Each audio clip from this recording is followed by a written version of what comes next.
Welcome back, everyone. We're diving into some fascinating territory today. We're cracking open a chapter from Swami Vivekananda's Raja Yoga. Ooh, exciting. Yeah, we're focusing on dhyana and samadhi.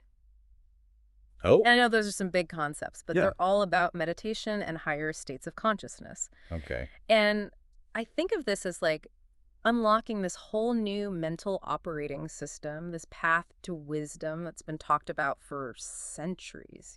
That's a great way to put it, yeah. We often think about, like, training our bodies. Right. But what if we could train our minds to reach these states of understanding and insight that, most people just, like, dream of? Yeah.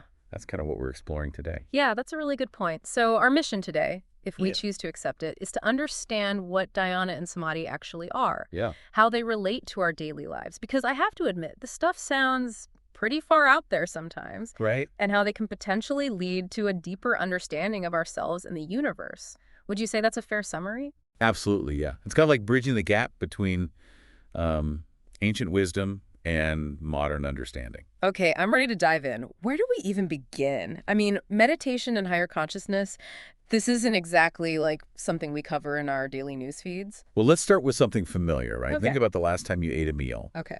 You were probably, conscious of the flavors and the textures, Yeah. the whole experience of eating. Right. But after you swallow, what happens?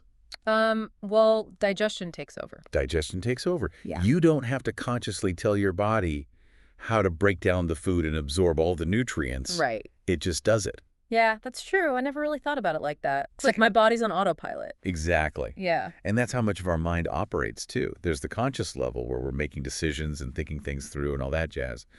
But beneath the surface, there's this whole unconscious realm that's constantly working. Uh-huh. It's processing information, and it's even driving our behaviors. So it's like there's a hidden intelligence kind of operating behind the scenes even when I'm not aware of it. That's the fascinating part. Yeah. And what Vivekananda suggests is that this unconscious realm, which he kind of links to a deeper self, isn't just passively operating. It can be trained, just like an athlete trains their muscles.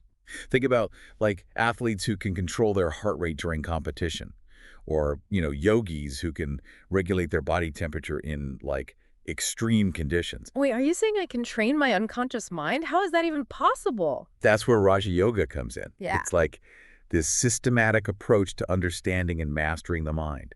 It suggests that through specific practices like dhyana, we can bridge this gap between our conscious and unconscious selves. Okay. And we can tap into this wellspring of potential that most of us never even realize we have. Okay, now you've really got my attention. So this dhyana thing, is that where meditation comes in? Because honestly, the whole sitting still and clearing your mind thing has always seemed a bit elusive to me. Yeah, it's definitely not as simple as some people make it sound. But that's where we get into the concept of samadhi. Okay, samadhi. Now that's a word I've heard thrown around, but I'm not sure I fully grasp it. Think of it this way. You wake up from a good night's sleep, right? And you feel refreshed. Mm-hmm. But you're essentially the same person who went to bed, right? Mm-hmm.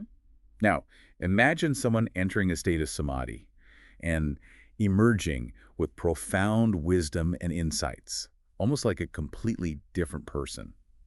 That's the kind of transformative potential we're talking about. Okay, I'm trying to picture that going to sleep an ordinary person and waking up a sage. That's some serious mental upgrading. But you said it's not just sleep, right? Right. Samadhi is this state of superconsciousness that goes beyond our normal waking awareness. It's about accessing this level of mind that's beyond our everyday thoughts and limitations. Okay, that's a lot to unpack, but I'm already feeling like my understanding of the mind is being stretched, in a good way. It's like realizing that your smartphone can do way more than you ever thought possible. That's a great analogy, yeah.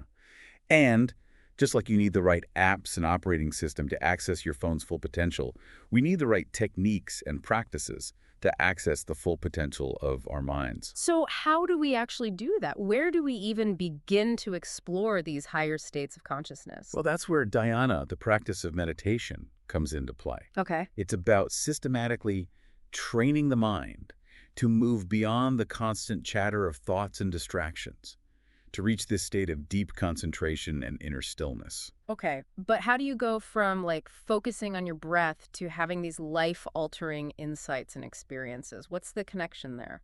There's this fascinating concept in Raja Yoga called the three stages of perception. It's called Sabda, Artha, and Jnana. Okay. Essentially, it's about refining our perception, moving from simply hearing sounds to understanding their meaning, and finally to directly perceiving the knowledge behind the experience. That sounds pretty abstract. Can you give me an example of how that might play out in real life? Imagine you're listening to a piece of music. At first, you're simply aware of the sounds, the melody, and the rhythm. Okay. That's sabda. Then, as you listen more deeply, you start to connect with the emotions the music evokes, the stories it tells, the meaning it conveys. That's artha. But then there's this level of perception where you go beyond the emotional response and even the intellectual understanding. You directly perceive the essence of the music, the creative impulse that gave birth to it. That's jnana. Wow, I'm starting to see how that could apply to more than just music. It's like going from watching a movie to understanding the screenwriter's intentions to actually experiencing the creative energy that inspired the entire film. Exactly. And that's the power of dhyana.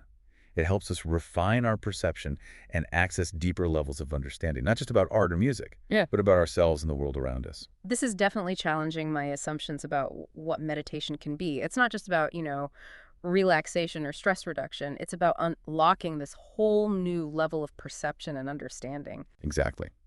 And as we delve deeper into the practices of dhyana, we start to realize that the mind is far more powerful and capable than we ever imagined. It's like discovering a hidden superpower within ourselves.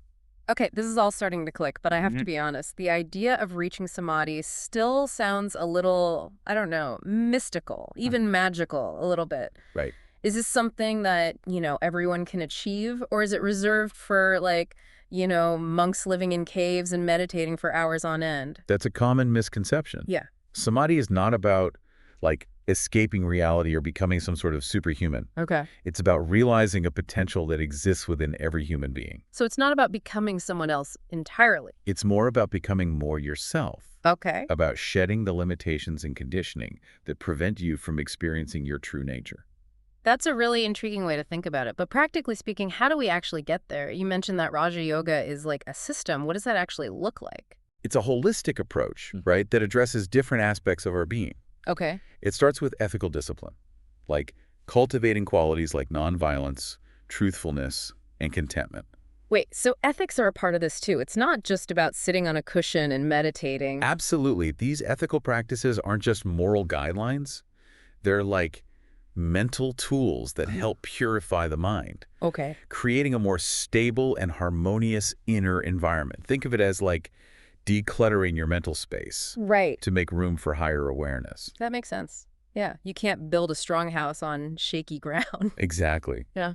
And once we've established this ethical foundation, we move on to physical practices like asanas or yoga postures and pranayama, which are breathing exercises. Ah, so that's where the physical aspect of yoga comes in. I always wondered how, like, stretching and contorting your body had anything to do with higher consciousness. It's all interconnected, right? Yeah. These practices aren't just about physical fitness. They help regulate the flow of energy in the body.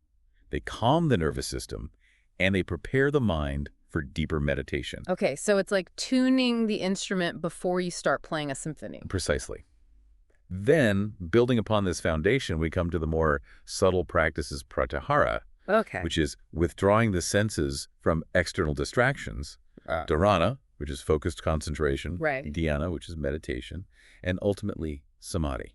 So it's like a step-by-step process. Yeah. Each stage building on the previous one. Yeah. Leading us closer to the state of samadhi. Exactly. It's a journey of self-discovery. And while the path may seem long and challenging, the rewards are, like, immeasurable. I'm starting to see how this could be incredibly transformative. But let's be honest, most people listening probably aren't going to drop everything and become meditating monks. Right. So is there a way to apply these teachings to, our modern everyday lives? That's a great question. And the answer is a resounding yes. The principles of Raja Yoga are surprisingly practical and adaptable. Even if you can't dedicate, hours to meditation each day, incorporating small practices into your routine can have a profound impact. Like, give me some examples. What kind of small steps can people take? Simple things, right? Like mindful breathing exercises during your commute, or, practicing non-judgmental awareness during stressful situations, Right. or cultivating a sense of gratitude for the little things. These can make a world of difference. So it's not about becoming a different person. It's about bringing these qualities into our everyday experiences. Exactly. The essence of Raja Yoga is about self-mastery, Okay. about understanding and controlling the fluctuations of the mind. And that's something that can benefit anyone, Yeah. regardless of their lifestyle or profession. I can definitely see how that would be valuable in today's world, yeah. Imagine a world where people are, less reactive, more focused, and more in control of their inner world. That's the potential power of these teachings, right? What? And it's not just about individual transformation. As more people cultivate these qualities, it can have a ripple effect on society as a whole, Right. creating a more peaceful and harmonious world. Now, that's a vision worth striving for. But let's get back to this idea of samadhi for a second. Yeah. Is it something that can be achieved quickly, or does it require, like, years of dedicated practice? The journey to samadhi is unique for each individual. Okay. There's no fixed timeline. Right. Some people may experience like glimpses of this state early on in their practice, while others may need years of dedicated effort. So it's not like a race to the finish line. It's more about the journey itself. Precisely. And remember, samadhi is not a static state. Okay. It's a dynamic and ever-evolving process of self-discovery. The key is to approach the path with patience, perseverance, and a sense of curiosity. I love that. It's about embracing the adventure of exploring our inner world. But let's address the elephant in the room for a second. There's a lot of skepticism surrounding these concepts of superconsciousness and higher states of being. Some people might dismiss it as, mystical mumbo jumbo. Sure. How do we address that skepticism? Skepticism is healthy. It's important to approach these ideas with a critical mind, right? Right. But here's the thing. The principles of Raja Yoga are rooted in direct experience. Okay. It's not about like blind faith or dogma. Hmm. It's about experimenting with the techniques, observing the results, and drawing your own conclusions. So it's like a science experiment. You test the hypothesis and see if the results hold up. Exactly. And there's actually a growing body of scientific research that's starting to validate the benefits of meditation and mindfulness practices. Studies have shown that these techniques can, reduce stress, improve focus, enhance emotional regulation, Right. and even alter brain structure and function. Wow. So science is catching up with ancient wisdom. It certainly seems that way. And as we continue to explore the depths of human consciousness, I believe we'll uncover even more evidence to support the profound insights of these ancient traditions. This is all so incredibly fascinating, but before we get too carried away, let's bring it back to our main topic for a sec. Yeah, We've been talking about jhana and samadhi, but I want to make sure we're clear on what these terms actually mean. of course. Just to define them a bit more precisely. Yeah, absolutely. So dhyana, as we've discussed, is the practice of meditation. Right. A state of focused attention where the mind becomes absorbed in the object of its contemplation. So it's like a laser beam of concentration. Exactly. And as this concentration deepens, the boundaries between the observer and the observed begin to dissolve, leading to a state of profound unity and absorption. And that's where samadhi comes in. Precisely. Samadhi is that state of superconsciousness, Oh, okay. where the mind transcends all limitations and merges with the ultimate reality. It's a state of pure awareness, bliss, and liberation. Wow, it sounds almost too good to be true. But if samadhi is this blissful and liberating state, why do we even come back from it? Why not stay there forever? That's a profound question. There are different schools of thought on this, right? Yeah. Some believe that the purpose of samadhi is to experience the ultimate truth, Okay. and then bring that wisdom back to the world to help alleviate suffering and guide others toward enlightenment. So it's not about escaping from reality, but about transforming it. Exactly. Others believe that samadhi is a gradual process of awakening, Okay. and that we may experience multiple levels of this state, Right. each with its own unique insights and realizations. It's like climbing a mountain, right? Each peak offers a different perspective, Yeah. but the journey continues. Precisely. The important thing to remember is that samadhi is not a destination. It's a journey of self-discovery, a process of expanding our awareness and realizing our true potential. I'm starting to grasp the immensity of this concept. Yes. It's not just about achieving some mystical state. It's about a fundamental shift in how we perceive ourselves and the world around us. Exactly. And this shift in perception can have this ripple effect on every aspect of our lives. Right. From our relationships to our work to our overall sense of well-being. This is also incredibly empowering. But, let's be realistic for a second. Not everyone has the time or inclination to embark on a, full-blown spiritual journey. Sure. Are there any like practical takeaways from these teachings that can benefit, even those who aren't seeking enlightenment? Absolutely. The principles of Raja Yoga offer valuable insights into the workings of the mind that can be applied to everyday life, regardless of your spiritual aspirations. Give us some examples. How can these teachings help us navigate the, challenges of modern life? For starters, right, the emphasis on ethical conduct and self-discipline can help us cultivate greater integrity, responsibility, and emotional stability. So it's about becoming a better person, not just a more enlightened one. Exactly.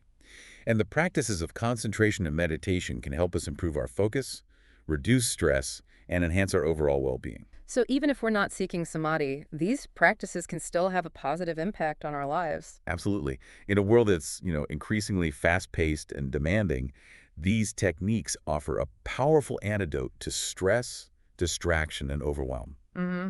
They provide a way to cultivate inner peace and clarity amidst the chaos. It's like having a secret weapon for navigating the complexities of modern life. Precisely.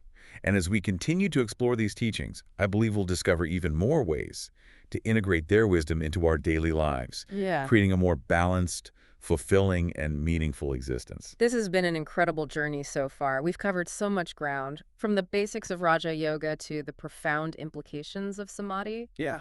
But I feel like we've only just scratched the surface. You're absolutely right. The teachings of Raja Yoga are vast and multifaceted. There's always more to explore and discover. So where do we go from here? How can we continue to delve deeper into these concepts and apply their wisdom to our lives?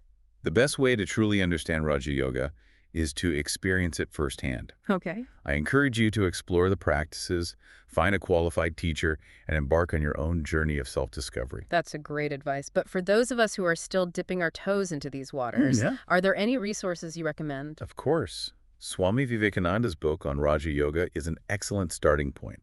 There are also many other insightful books, articles, and online resources available. The key is to find what resonates with you and start exploring. This has been an incredible deep dive into the world of Raja Yoga. We've learned about the power of dhyana and samadhi, we've explored the practical applications of these teachings, and we've even challenged some of our preconceived notions about spirituality. It's been a pleasure to delve into these concepts with you, Yeah, absolutely. and I hope this exploration has inspired you to embark on your own journey of self-discovery. But before we wrap up, I have one final question that's been kind of swirling in my mind. We've talked a lot about the benefits of these practices, but are there any potential, downsides or risks we should be aware of? That's an important question. Yeah. Like any powerful tool, the practices of Raja Yoga should be approached with respect and caution. Okay.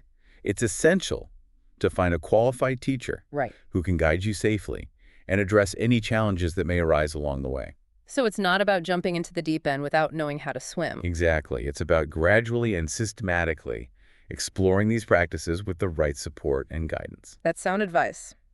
Well, folks, we've reached the end of our deep dive into Raja Yoga. We hope you've enjoyed the journey and that you're leaving with, a newfound curiosity and a desire to explore the depths of your own being. And remember, the real journey begins not when we reach the destination, but when we take that first step. So true. It's like we've been handed this map to a hidden treasure, and now it's our turn to go exploring. But before we send our listeners off on their own expeditions, I have one last question that's been swirling in my mind. We've talked about the transformative power of samadhi, but what happens after samadhi? What's next on this journey of self-discovery? That's where things get really interesting. The journey doesn't end with samadhi. In fact, some traditions describe even higher states of consciousness beyond the limitations of individual awareness, where this sense of self completely dissolves and one merges with, like, the universal consciousness. It's like reaching the summit of one mountain, only to discover an entire mountain range stretching out before you. Wow, that's a pretty awe-inspiring thought. It's like there's always another layer to uncover, another level of understanding to reach. Exactly, and that's the beauty of this path. It's a journey without a final destination. There's always more to discover, always deeper levels of understanding to attain. The potential is limitless, just like the universe itself. Okay, I'm starting to get a sense of the vastness of this whole thing. So for our listeners who are feeling inspired and ready to take the plunge into the world of Raja Yoga, what's the one piece of advice you would offer? I would say approach the path with an open mind, a sincere heart, and, playful spirit. Don't get bogged down in dogma or rigid expectations. Allow yourself to experiment, to make mistakes, to learn from every experience. The journey itself is the greatest teacher. I love that. It's about embracing the process, the ups and downs, the moments of insight and the moments of confusion. It's all part of the adventure. Precisely. And remember, you're not alone on this journey. There's a rich tradition of wisdom and support available to guide you along the way. Seek out teachers, connect with fellow seekers, and trust the process. Well said. So to our listeners, we say, embrace the journey, explore your inner potential, and who knows, maybe one day you'll be sharing your own insights and experiences from the summit of Samadhi. Until then, keep seeking, keep exploring, and keep diving deep into the mysteries of your own being. Thank you for joining us on this deep dive into the fascinating world of Raja Yoga. We'll catch you next time for another adventure in knowledge and exploration.